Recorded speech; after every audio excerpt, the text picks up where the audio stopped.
Assalamualaikum dan salam sejahtera. Selamat datang ke channel Surah Video. Bersama aku Kai. Macam biasa, aku akan cerita pasal bola sepak tempatan. Okey, kita straight to the point. JDT baru je umumkan player-player baru diorang.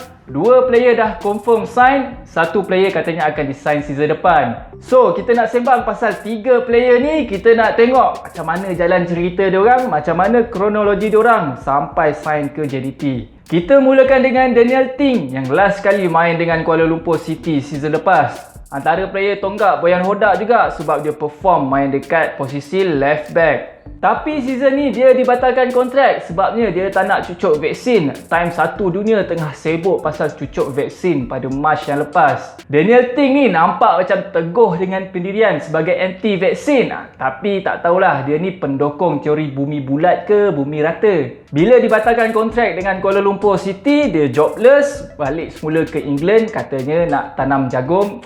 Tak tanam jagung lah, dia kira macam nak rehat katanya. Tapi Presiden KLFA time tu, YB Khalid Samad pernah reveal dia sebenarnya bukan masalah nak cucuk vaksin punca utama dia. Sebenarnya ada satu kelab yang nak sign Daniel Ting ni ikut pintu belakang. Katanya Selangor try usah juga Daniel Ting ni, tapi tak dapat. Sudahnya JDT umumkan Daniel Ting sebagai pemain baru diorang. Sempat juga coach Kuala Lumpur City Boyan Hodak menganjing si Daniel Ting ni, ucap tahniah sebabnya dia bersetuju akhirnya untuk cucuk vaksin. Dan Boyan Hodak juga reveal yang Daniel Ting ni dapat gaji 3 kali ganda lagi banyak yang dia dapat dengan Kuala Lumpur City sebelum ni. Tapi secara teorinya sebenarnya tak ada isu pintu belakang lah, sebabnya Daniel Ting sekarang ni free agent. Cuma secara hakikatnya kita tak tahulah ada isu pintu belakang ke tak. Hanya Tuhan saja yang tahu. Kalau nak diikutkan, Daniel Ting sebenarnya tak asing juga dengan JDT. Sebabnya first time dia datang Malaysia pada tahun 2016, dia bermula dengan bermain di JDT 2. Sempat juga di loan ke Negeri Sembilan. Lepas tu dia main dengan Selangor 2 dan akhirnya ke Kuala Lumpur City. Alasan TMJ untuk bawa Daniel Ting kembali ke JDT sebabnya dia nak bagi fight sikit kepada Corbin Ong. Nampak dia selesa sangat dekat posisi left back tu.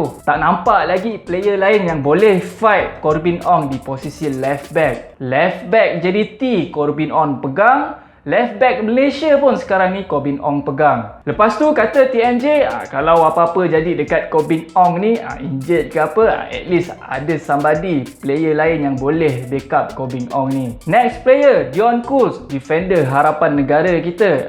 Sebenarnya Dion Kuz ni JDT tak sign lagi sebab dia masih ada baki kontrak dengan kelab dia sekarang, FC Midtjylland. Bila melibatkan kelab-kelab profesional daripada Eropah ni, susah sikit nak ikut pintu belakang. Terpaksa juga ikut pintu depan. Nak tebus baki kontrak, katanya JDT tak mampu. So terpaksa tunggu baki kontrak Dion Kuz dengan FC Midtjylland ni tamat. So dijangka JDT akan sign Dion Kuz ni penghujung season ni atau season depan. Tapi secara verbalnya nampak dah Dion Kuz ni macam dah bersetuju untuk join JDT. Nampak dah gambar dia join BBQ dengan TMJ. Aku sebenarnya ralat juga andai kata Dion Kuz ni confirm main dekat Liga Malaysia. Sebab kita kalau boleh nak ramai player kita di export ke luar negara. Yang dah duduk Europe ni, aduh nak balik pula main dekat Malaysia apa hal pula kan. Memang JDT serba-serbi power, facility power, gaji power, main pula dekat SCL. Tapi still kau dah main Europe kot. Umur pun muda lagi. Elok stay je lah dekat Europe tu. Okay, last player Jordi Amat. Aku rasa antara ketiga-tiga player ni, isu Jordi Amat ni yang paling kontroversi sebabnya dia melibatkan fans negara jiran kita, negara Indonesia. Ceritanya si Amat ni sebenarnya player centre back kelahiran Sepanyol, tapi ada darah Indonesia menerusi nenek dia yang berasal daripada Makassar, Indonesia. Dia memang main dekat Europe sejak kecil dan bertapak di Spain dan England. So dia memang main dekat La Liga, Liga Spain dan pernah juga main dekat EPL bersama dengan Swansea City. Sebenarnya dia pernah main dengan pasukan kebangsaan Sepanyol daripada umur 16 tahun sampai umur 21 tahun. Tapi malangnya tak pernah debut dengan pasukan kebangsaan senior Sepanyol. Kalau tak, dia memang saing-saing dengan Sergio Ramos lah. Baru-baru ni je Indonesia mula usah Jordi Amat ni lepas head coach diorang Shin Tae-yong suggest untuk bagi kerakyatan Indonesia dekat dia. So dengan tu boleh menambah kekuatan pasukan kebangsaan Indonesia yang tengah power sekarang ni. Umur dia pun dah 30 tahun. Orang cakap dah tak ada harapan lah untuk dia main dengan pasukan kebangsaan senior Sepanyol. TMJ pula nampak peluang ni untuk tambah kekuatan JDT. So dia decide untuk sign si Amat ni untuk isi kuota import dengan menggantikan kuota Mauricio yang baru je resign dengan JDT baru-baru ni. In future, Jordi Amat ni akan isi kuota import ASEAN, Asia Tenggara, lepas dia dapat IC Indonesia nanti. Sekarang ni kuota import ASEAN dekat JDT diisi oleh Khalid Dimuga, center back Filipin. Tapi nampak dia macam tak bertahan lama je dekat JDT. So secara teknikalnya JDT dapat sign player level Europe tapi untuk kuota import Asia Tenggara. Cuma yang isunya fans Indonesia tak bersetuju lah Jordi Amat ni main dengan JDT.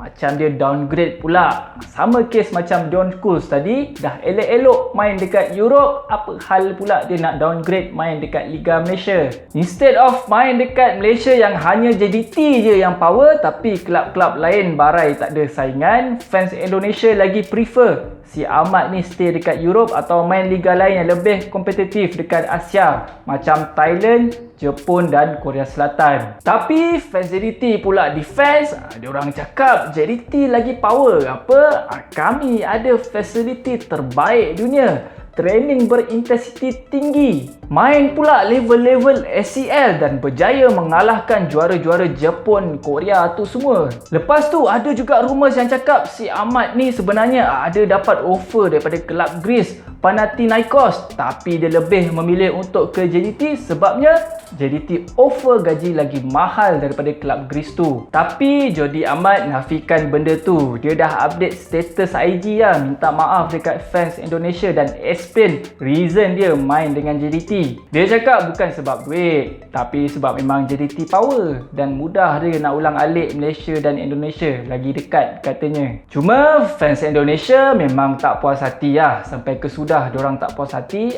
sudahnya diorang buat petition untuk gertak supaya tak payahlah bagi kerakyatan Indonesia langsung dekat Jordi Amat ni. Tapi Persatuan Bola Sepak Indonesia cakap benda ni bergantung kepada keputusan head coach diorang Shin Tae-yong. Kalau Oppa cakap proceed, diorang akan proceed pendaftaran Jordi Amat ni sebagai rakyat Indonesia. Kalau Oppa cakap tak proceed, diorang takkan proceed lah. So begitulah secara ringkasnya isu dan kontroversi player-player JDT ni. Biasalah, JDT dengan kontroversi memang tak dapat nak dipisahkan. Kalau aku ada cerita yang terlebih ke terkurang, korang boleh komen dekat bawah, kita share. Kita jumpa lagi on the next video. Assalamualaikum dan salam sejahtera. Bye bye.